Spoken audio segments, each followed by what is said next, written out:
Netcasts you love. From people you trust. This is Twit. Bandwidth for iFive for the iPhone is provided by CacheFly at CACHEFLY.com. This episode of iFive for the iPhone is brought to you by Gazelle, the fast and simple way to sell your used gadgets. Find out what your used iPhone, iPad, and other Apple products are worth at Gazelle.com.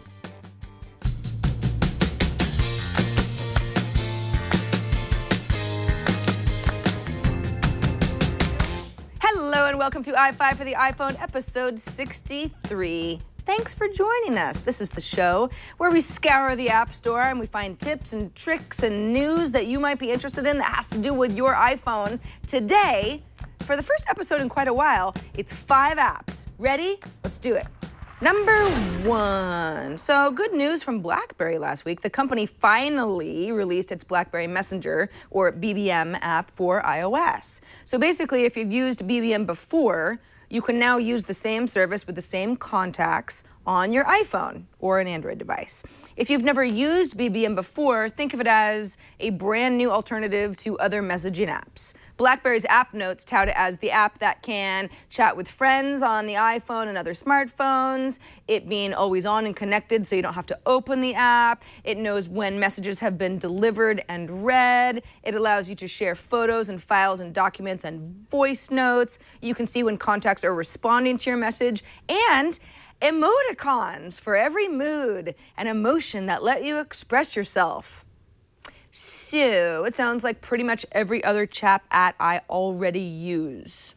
Although BBM does approach security a little differently, the service uses pins instead of phone numbers or email addresses, so it's more private, and you can always control who can contact you. I like that. I think that sounds just fine. But here's what I don't like. I mean, look at my BBM app. Look at all my contacts here. Oh wait, that's right, there aren't any, because nobody I know needs BBM because we have so many alternatives and we've gotten used to using them. I'm not saying it's not a nicely designed app.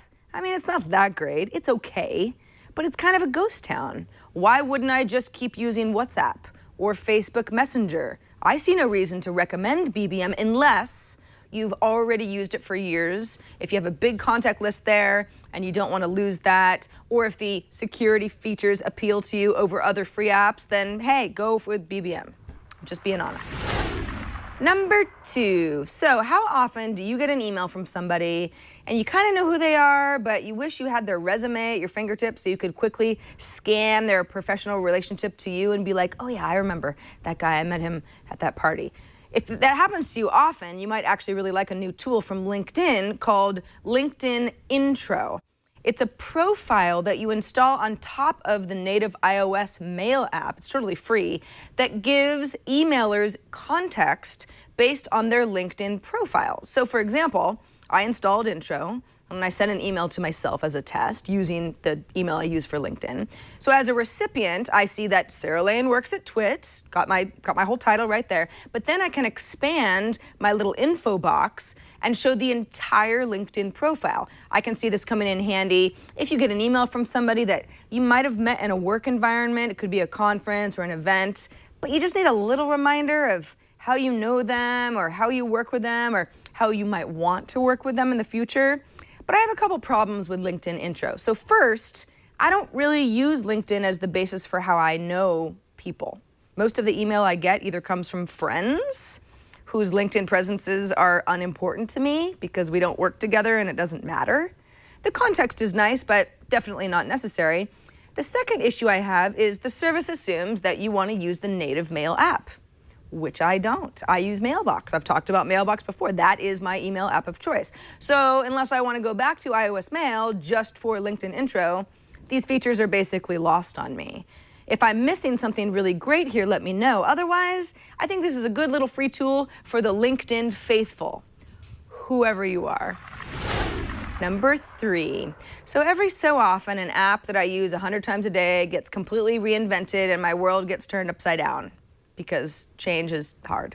This week, it's Tweetbot, specifically Tweetbot 3, which is the latest incarnation of world's best third-party Twitter client. Love Tweetbot. Now, first off, If you already use Tweetbot, Tweetbot 3 is not an update.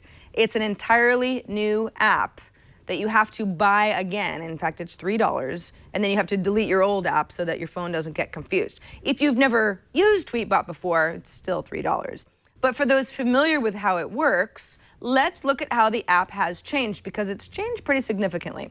The design is probably the closest to matching the style of iOS 7 that I've seen yet in a third-party app. Colors have been streamlined.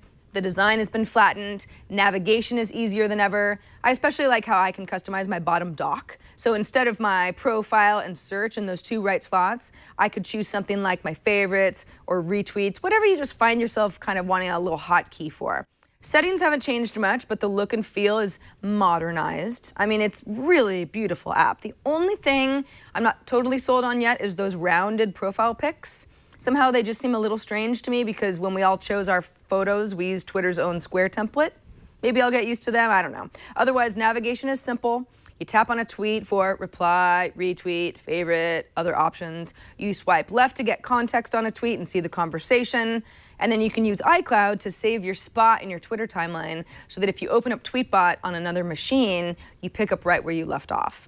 I've been a fan of Tweetbot for years, and Tweetbot 3 is the best version of this Twitter app yet. I love it, and I think it's well worth $3. This episode of iFive for the iPhone is brought to you by Gazelle. Are you thinking about getting a new iPad? What do you want? You want the mini Retina? Do you want the iPad Air? I don't blame you if you want both. They look pretty cool. Did you just get a new iPhone, for example? Gazelle wants to buy your used gadgets, your used iPhone, your iPad, something that's outdated, some other kind of smartphone. In fact, you can lock in your price today and then send it to Gazelle when you get your new one, because Gazelle's offer is good for 30 days. So here's how it works. You go to gazelle.com, Gazelle.com, and just find your item. You tell Gazelle the condition your item's in. Maybe there's a nick or a scratch, or maybe it's completely broken. Not a deal breaker, because Gazelle will even buy broken iPhones and iPads. And then Gazelle will give you an offer that's risk-free for your gadgets, and it'll even throw in some free shipping. When you get paid, you can choose check, PayPal, or for an extra 5%, an Amazon gift card. So you want to go to gazelle.com now to lock in that quote. Benefits of Gazelle, there are many. You get paid in cash, payment is fast, Gazelle will wipe your data for free, so you don't have to worry about that. It's trustworthy. The company has paid more than $100 million to over 700,000 happy customers. Again, that free shipping is a nice touch, and it's just a fast process. No listing hassles at all. I mentioned that mini Retina. If you have an iPad mini Wi-Fi, 32 gigabyte, why not sell it back to Gazelle and get some money to put directly towards the gadget that you actually want? So, what's your iPhone or iPad worth? Take a minute and go to gazelle.com to find out. Do it now, because your iPhone may lose value the longer you wait. Gazelle.com, and thanks to Gazelle for sponsoring this episode of iFive for the iPhone. Number 4. You know what I feel like isn't appropriately represented in the App Store? Apps that help me discover and share videos. Just kidding. I have like 100 of those already. But it hasn't stopped another app from coming across my radar. It's called RockPack, and it's free, so hey, let's take a look. So a pack is a collection of videos that anybody can create and share with friends or people who share their interests. You can browse thousands of packs of videos created by friends and, quote, celebrities, or just search for something that you're into. Hey, you want to watch cat videos? Go for it. You can also create your own packs and fill them up with videos that you love and think other people will love as well. Other people can subscribe to your packs for free. If you want to share a video, you just swipe and go from there. You can find out what to watch. You can follow subjects that interest you.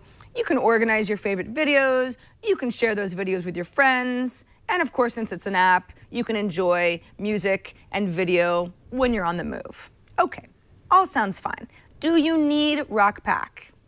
I don't know. Do you feel like you want more organization around the many, many, many videos that you could watch on any given day? If so, you might like RockPack. Me, I kind of like blind, messy video discovery. Sue me.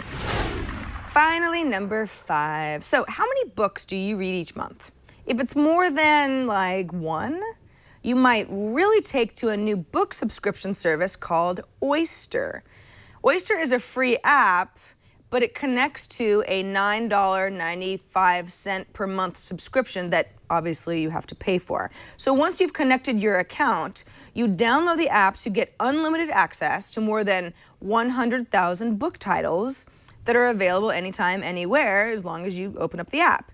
If you're socially inclined, you can keep up with what your friends are reading, what your friends might recommend to you, and have that in your library and share it with the world. What I love about Oyster is this is already a subscription model that I'm familiar with and I already think works. I already pay a subscription for Netflix and Hulu for TV shows and movies. I pay a subscription to RDO for unlimited streaming music. And now I can pay basically $10 a month for unlimited book reading. Even if you don't really like the idea of reading books on your phone, the app works on an iPad too. And it's nice to have the option if maybe you're just really into a book and you find yourself just with your iPhone, you want to get through a chapter or two. If you're not sold yet, you can sign up for a free trial and just read some books before you commit. Just remember to cancel your subscription if you don't stick with Oyster, or that card will be charged. Hey, ever see or hear of a great app or trick on iFive and you're like, Sarah's the best, I want to tell the world about it? Yeah, I know, me too. Just hop over to our show notes at twit.tv/iFive. That's where all of our links live, and also where you can subscribe to this fine show with the feed of your choice, or just add it to your favorite podcast app. Email us at iFive@twit.tv, leave us a voicemail at 614 on iFive, or send us a video with an app review of your own. I'm Sarah Lane, this is iFive for the iPhone, and we'll see you next week.